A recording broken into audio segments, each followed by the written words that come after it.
Surviving 100 days in Minecraft hardcore.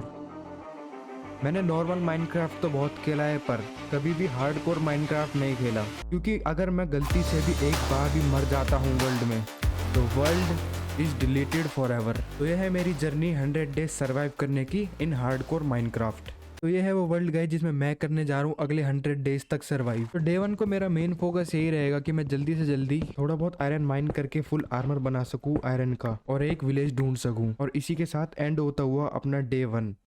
Finally अब मैं covered हूँ फुल्ली आयरन के आर्मर में और एक पिकेक्स भी है आयरन की। फाइनली 2-3 बायम क्रॉस करने के बाद मुझे विलेज भी मिल चुकी है और मेरा फूड भी ऑलमोस्ट खत्म हो चुका है। आई थिंक ये विलेज ठीक है अगले 100 डेज तक सर्वाइव करने के लिए। सबसे पहले तो इस विलेज को मैं पूरी फेंस से कवर करूंगा ताकि कोई भी मॉब अंदर ना आ सके, इसीलिए एक विलेजर के घर को मैं तोड़ रहा हूँ, बाद में मैं जरूर बनाऊंगा। इसी के साथ गाइज पूरी विलेज अब कवर है फेंसिस से, और इसी विलेज के अंदर गाइज एक केव भी है जो कि बहुत गहरी है, जिसमें कि मैं एक बार गिर भी चुका हूँ। और कुछ घर मैंने डिस्ट्रॉय भी कर दिए फेंसिस बनाने के लिए, पर लेकिन मैं जरूर बनाऊंगा इनका घर। मेरे पास जितना भी सामान है मैं एक चेस्ट में स्टोर कर देता हूँ, बाद में अपने लिए एक नया घर बनाएंगे यही विलेज में। मैंने अपने लिए जितना भी फूड था वो सब स्मेल्ट तो कर लिया है, अब मुझे जाना चाहिए इस केव में थोड़ा बहुत आयरन माइन करने के लिए। मैंने अपने लिए शील्ड भी बना ली एक, और मुझे धीरे धीरे देख देख के जाना पड़ेगा क्योंकि इसमें बहुत सारे ज़ोंबी वोम्बी है, स्केलेटन सब है, और मुझे वो कैसे भी करके आयरन तो लेना है। ये केव तो मैसिव है बहुत, शायद हमें डायमंड्स भी मिल जाए कहीं। केव में से खास कुछ तो मिला नहीं इतना अच्छा, सिर्फ आयरन ही मिला है। अगले दिन मैं वापस से केव में जाऊंगा थोड़े बहुत डायमंड्स माइन करने के लिए। अभी के लिए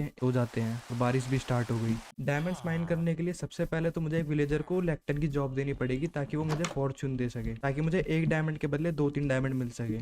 बस अब ये विलेजर मुझे जल्दी से जल्दी फॉर्चून की बुक दे दे, ज्यादा ड्रामे ना करे। आई थिंक गाइस मुझे बिना फॉर्चून के ही जाना पड़ेगा क्योंकि मुझे लगातार एक दिन हो चुका है एक भी विलेजर ने मुझे अब तक फॉर्चून की बुक ट्रेड नहीं करी। गाइस मुझे पहला डायमंड मिल गया अपना, यही डिसएडवांटेज होती है बिना फॉर्चून 3 के, क्योंकि मुझे 4 के बदले 4 ही डायमंड मिले हैं अभी। अगर फॉर्चून की पिकेक्स होती तो मुझे 4 की जगह 8 डायमंड भी मिल सकते थे। मेरे पास इनफ डायमंड तो है एक पिकेक्स बनाने के लिए, और साथ ही साथ यहाँ पर ऑब्सीडियन भी है अपना नेदर पोर्टल बनाने के लिए। फाइनली अपने पास इनफ ऑब्सीडियन तो हो गए नेदर पोर्टल बनाने के लिए। केव में माइनिंग करने के बाद ये सारा वो सामान है गाइस जो मुझे केव में मिला था, इसमें से रेडस्टोन डस्ट मुझे ज़्यादा मिली थी और लैपिस लजूली भी।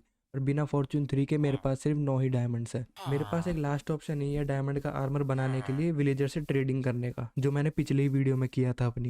मेरे पास जितने भी ये डायमंड है इनके मैं टूल्स ही बना लेता हूँ, क्योंकि इनका आर्मर तो अभी बनेगा नहीं। अभी के लिए मैं ये विलेजर का घर इसलिए बना रहा हूँ क्योंकि मुझे थोड़ी बहुत ट्रेडिंग भी करनी है। ठीक है अभी के लिए घर विलेजर्स का, अब बस रात होने का वेट करना है। इस विलेज में जितने भी घर थे उन सारे घर में से बेड निकाल लिए और वो यहाँ पर लगा दिए, जल्दी से रात हो जाए ताकि मैं इन्हें ट्रैप कर दूँ सारे विलेजर्स को। यहीं पर जहाँ जहाँ पर ये गड्ढे हो रहे हैं मुझे ये भी भरने पड़ेंगे क्योंकि विलेजर केव में घुस जाते हैं कभी कभी। विलेजर तो मैंने ट्रैप कर दिए, पर मेरे पास बस ये 3-4 विलेजर ही हैं, बाकी सारे तो केव में जाकर मर गए। मेरे पास बस लास्ट ये 3 विलेजर हैं, इनको भी ब्रीड करा के जॉब देनी पड़ेगी। डायमंड का आर्मर बनाने के लिए मुझे एक विलेजर को स्मिथिंग टेबल की जॉब देनी पड़ेगी। फाइनली इसने जॉब ले ली। अब इसको मैक्स लेवल ले जाने के लिए मुझे बहुत सारी रिसोर्सेज की जरूरत है। मेरा प्लान यही है कि मैं ज्यादा से ज्यादा वुड इकट्ठा कर सकूं ताकि मैं उसको मैक्स लेवल तक कर दूं। कुछ विलेजर्स को फ्लैचिंग टेबल की जॉब दे देता हूँ ताकि वो मुझे स्टिक्स के बदले एमरल्ड ट्रेड करे, ताकि मैं अपने टूल स्मिथ की भी लेवल बढ़ा सकूं। मैंने गलती से टूल स्मिथ को आर्मर स्मिथ समझ लिया और उसी की वजह से मेरे 3 दिन तो एक्स्ट्रा निकल गए ट्रेडिंग करने में ही। लेकिन मुझे अभी भी इसको एक्सपर्ट लेवल तक लेके जाना पड़ेगा क्योंकि अभी ये सिर्फ बूट और लेगिंग्स ट्रेड कर रहा है और मेरे पास ऑलमोस्ट एमरल्ड्स भी खत्म होने वाले हैं। फाइनली अब ये एक्सपर्ट लेवल तक हो चुका है, अब ये पूरे डायमंड के आर्मर ट्रेड कर रहा है। थोड़ी बहुत और वुड माइन करनी है, उसके बाद हमारे पास पूरा डायमंड का आर्मर भी हो जाएगा। फाइनली गाइज अपने पास इनफ एमरल्ड हो चुके हैं अपना पूरा डायमंड के आर्मर के लिए। फाइनली अब हम कवर है फुल्ली अपने डायमंड के आर्मर में, और अब मैं रेडी हूँ अपने लिए नेदर पोर्टल बनाने के लिए और नेदर में जाने के लिए। ट्रेडिंग करने के चक्कर में मैंने अपनी विलेज के जितने भी घर थे वो सारे तोड़ दिए। पूरी विलेज एकदम खाली हो चुकी है बिना घर के, बस एक ये छोटा सा घर है इन विलेजर्स के लिए। ये बन गया अपना फ्लिंट एंड स्टील। फाइनली अब मैं फुल्ली प्रिपेयर्ड हूँ नेदर पोर्टल में जाने के लिए। बस अगर किस्मत अच्छी हुई तो हमारे पोर्टल के पास हमें नेदर फोर्ट्रेस या बेस्टन मिल सकता है। देखने में तो लग रहा है यहाँ पर बेकार स्पॉन है नेदर का, दूर दूर तक कुछ भी नहीं है। थोड़ा बहुत नेदर को एक्सप्लोर करने चलते हैं। मेरी किस्मत सच्ची में बहुत अच्छी है, मैं पोर्टल से बस थोड़ी ही दूर पर आया और मुझे बेस्टन दिख गया। ये बेस्टन लूटना चाहिए मुझे। सबसे पहले तो ब्रूट पिगलिन को मारना पड़ेगा और मेरे पास गोल्ड का हेलमेट भी नहीं है, तो मुझे नॉर्मल पिगलिन भी मार सकते हैं। उससे पहले थोड़ा बहुत गोल्ड माइन कर लेता हूँ ताकि नॉर्मल पिगलिन तो ना मारे मुझे। ना गोल्ड का हेलमेट भी रेडी है, जल्दी से पहन लेते हैं, कम से कम ये नॉर्मल पिगलिन तो नहीं मारेंगे। वैसे मुझे बेस्टन से इतना ज्यादा कुछ काम तो नहीं है, पर बेस्ट लूटने में क्या ही जाता है बेस्टन की, बस ब्रूट पिगलिन ना दिखे मुझे। एंशिएंट डेब्रिस जितनी भी लूट है सब ले लो, 3 एंशिएंट डेब्रिस मिल चुके हैं मुझे और यहाँ पर वॉर्प्ड बायोम भी है। मुझे जितना भी गोल्ड इस बेस्टन से मिलेगा मैं सारा लूटूंगा। मैंने पूरा बेस्टन तो देख लिया पर मुझे 2-3 चेस्ट के अलावा और चेस्ट नहीं मिली, तो यहाँ पर छुपा के रखा है इन्होंने गोल्ड अपना। देख लेता हूँ कोई ब्रूट पिगलिन है तो नहीं, आई थिंक नहीं है। लूट लेते हैं जल्दी से सारा गोल्ड। देखता हूँ मुझे रास्ते में अगर फोर्ट्रेस भी मिल जाती है तो वहाँ पे थोड़ी बहुत ब्लेजेस को मार के ब्लेज रॉड ले लेंगे। फाइनली गाइस बहुत देर तक ढूंढने के बाद फोर्ट्रेस भी मिल चुकी है। फोर्ट्रेस में मैं बस ब्लेजेस को मारना आया हूँ, ज्यादा चेस्ट नहीं लूटूंगा। जो भी मुझे चेस्ट रास्ते में दिखेगी मैं बस उनको लूटूंगा। हाँ गाइस मुझे मिल गया, ब्लेजेस का स्पॉनर भी मिल गया। सही है, ओपनली नहीं मिला थोड़ा, वरना ब्लेजेस हवा में उड़ जाते। इस बार गाइस कुछ ज्यादा ब्लेज स्पॉन हो गए, मुझे एक एक करके सारे मारने पड़ेंगे वरना ये मुझे ही मार देंगे। अपनी फाइनली एक ब्लेज रॉड तो आ चुकी है। ऐसे ही करके मुझे थोड़ी बहुत ब्लेज रॉड और इकट्ठा करनी है। मेरे पास 7 ब्लेज रॉड तो हो चुकी है, लेकिन मैं एक सेफ्टी के लिए लेके चलता हूँ एक्स्ट्रा एक और 8 ब्लेज रॉड इकट्ठा करके मैं सीधा निकल जाऊंगा अपने पोर्टल के लिए। फाइनली मेरे पे इनफ ब्लेज रॉड हो चुकी है, अब मैं सीधा निकल जाता हूँ अपने पोर्टल के लिए। फाइनली पोर्टल भी मिल चुका है। मेरे पास फूड भी ऑलमोस्ट अपना खत्म ही हो चुका था। चलो चलते हैं अब अपने ओवरवर्ल्ड में। ये यहाँ पर क्या कर रहा है?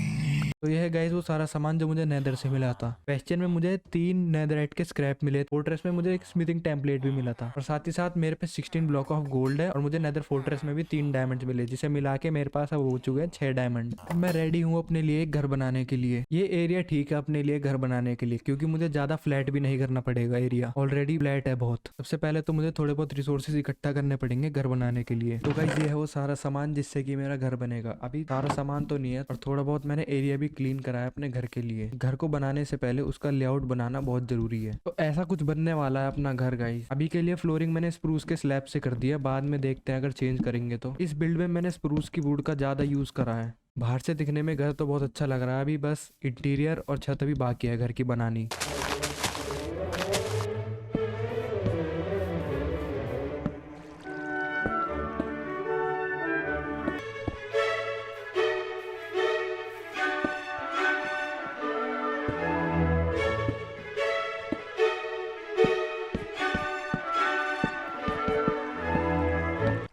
तो फाइनली गाइस अपना घर बन के रेडी हो चुका है। ये घर बाहर से देखने में तो बहुत बड़ा लग रहा है, लेकिन अंदर से बहुत छोटा घर है ये। अभी भी इसमें थोड़ा बहुत काम बाकी है इंटीरियर का। और ये है हमारी घर के बालकनी का व्यू। तो मुझे आप कमेंट सेक्शन में बताना कि आपको घर कैसा लगा। नेदर में से मैंने एंडरपल इसीलिए नहीं ली क्योंकि अगर क्लैरिक को मैक्स लेवल करते हैं तो वो भी हमें एंडरपल ट्रेड करता है। अब मुझे क्लैरिक को मैक्स लेवल तक करना पड़ेगा ताकि वो मुझे एंडरपल ट्रेड कर सके।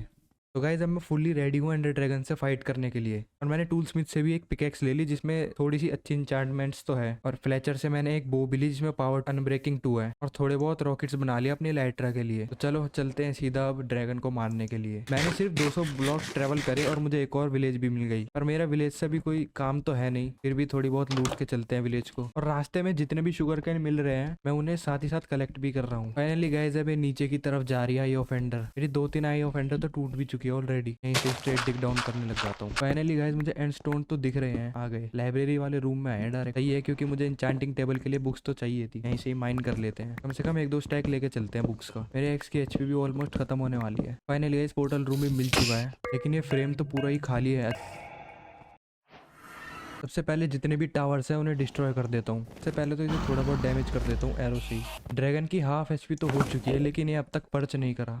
ये चाहता है कि मैं इसे एरो से ही मार के खत्म कर दूँ। क्या हुआ इस ड्रैगन को, पर्च क्यों नहीं कर रहा? फाइनली पर्च कर दिया इस ड्रैगन ने। बस अब ड्रैगन 2-3 लास्ट हिट का ही बचा है। फाइनली ड्रैगन पर्च कर रहा है और इसी के साथ हमने मार दिया ड्रैगन को भी। और हमारे एंड गेटवे के लिए भी पोर्टल खुल गया। जल्दी कलेक्ट करो सारी एक्सपी। वैसे ड्रैगन एग का इतना कुछ काम तो है नहीं, फिर भी घर में सजाने के लिए लेके चलते हैं। और अब चलते हैं सीधा एंड सिटी। फाइनली पहुंच गए एंड सिटी। अभी गिर जाता मैं बिल्कुल कोने में स्पॉन दिया है। इस बार मैं पिछली बार की तरह गलती नहीं करूंगा, क्योंकि पिछली बार मैंने सिर्फ एक एंड सिटी लूटी थी जो कि मेरी दूसरी सर्वाइवल वीडियो है। इस बार मैं 3-4 एंड सिटी को लूट के जाऊंगा। जितनी भी एंड सिटी मुझे रास्ते में मिलेगी मैं सबको लूट के जाऊंगा। थोड़ी बहुत कोरस फ्रूट भी इकट्ठा कर लेते हैं, बस होप जल्दी मिल जाए, ज्यादा आइलैंड पार ना करने पड़े। फाइनली एक एंड सिटी तो मिली है और इसमें एंड शिप भी है और मेरे पास इनफ ब्लॉक्स भी है ऊपर चढ़ने के लिए। तभी मैं इसलिए इतने सारे डर्ट के ब्लॉक लेके आया था। मुझे कहीं से तो चुलकर की आवाज आ रही है। फाइनली अब अपने पास भी लाइटर है। चेस्ट में भी लूट है, सारी लूट लेते हैं। प्रोटेक्शन 3, अनब्रेकिंग 3, चेस्ट अच्छी है, चेस्ट प्लेट। जल्दी से ड्रैगन का हेड कलेक्ट करके निकलते हैं। अब एक एक करके लूटना स्टार्ट करता हूँ एंड सिटी को। मुझे चेस्ट तो दिख रही है पर वहाँ पर एक शुल्कर बॉक्स भी है। इस एंड सिटी में उतनी चेस्ट तो है नहीं जितनी मैंने एक्सपेक्ट करी थी। चलो अब चलते हैं दूसरी एंड सिटी को ढूंढने।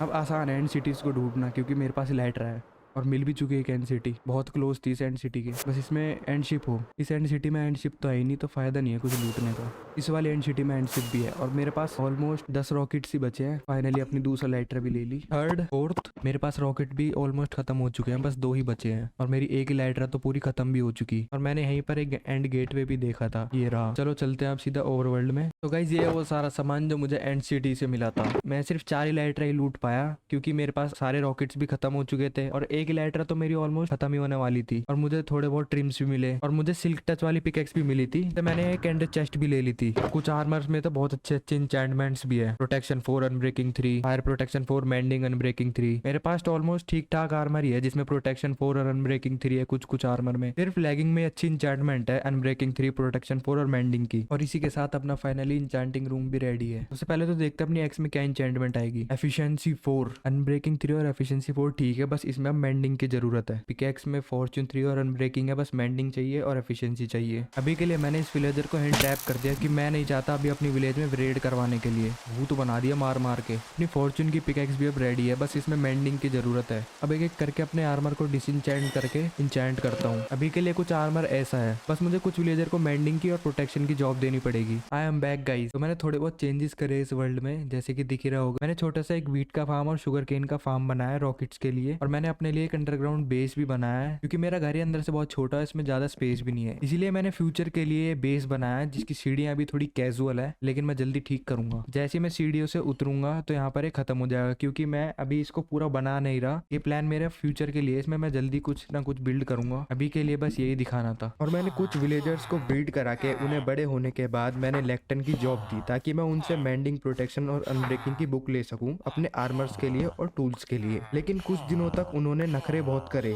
फिर उन्होंने बुक्स भी ट्रेड करनी शुरू कर दी थी। मैं लगातार बहुत सारे ट्रीज को माइन करता रहा स्प्रूस के ताकि मैं वुड से स्टिक्स बना सकूं और जितनी भी स्टिक्स से ट्रेड करता रहूं एमरल्ड्स के बदले में।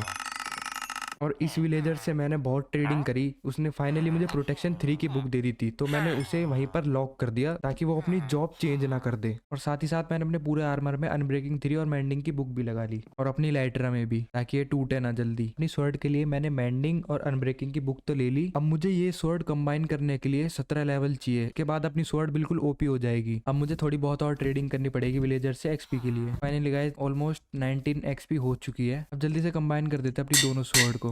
फाइनली अपनी स्वॉर्ड भी ओपी हो चुकी है। अब शायद मुझे बना देना चाहिए इनके लिए घर, विलेजर्स के लिए, क्योंकि अब ये पूरा एरिया कंजस्टेड सा हो चुका है। इसलिए मैंने विलेजर्स का घर बनाने के लिए ऑलरेडी सारा सामान इकट्ठा कर रखा था और साथ ही साथ मैंने थोड़ा बहुत एरिया क्लीन भी कर दिया। और अब मेरे पास ज्यादा दिन भी नहीं बचे हैं, इसलिए जल्दी से बनाते हैं इन विलेजर्स का घर।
इसी के साथ गाइज मैंने पूरी विलेज बना दी है। मैंने पूरी विलेज को स्टोन ब्रिक्स के वॉल से भी कवर कर दिया है। अभी के लिए सिर्फ मैंने 3-4 ही घर बनाए क्योंकि मेरे पास इतने विलेजर नहीं है, और साथ ही साथ वहाँ पर जितने भी विलेजर थे वो सारे विलेजर मैं यहाँ लेके आ चुका हूँ। और मुझे कमेंट सेक्शन में बताना आप लोगों को ये फाउंटेन कैसा लगा। इसी के साथ गाइज सूरज भी ऑलमोस्ट डूब चुका है और मैंने करे 100 days survive in hardcore Minecraft.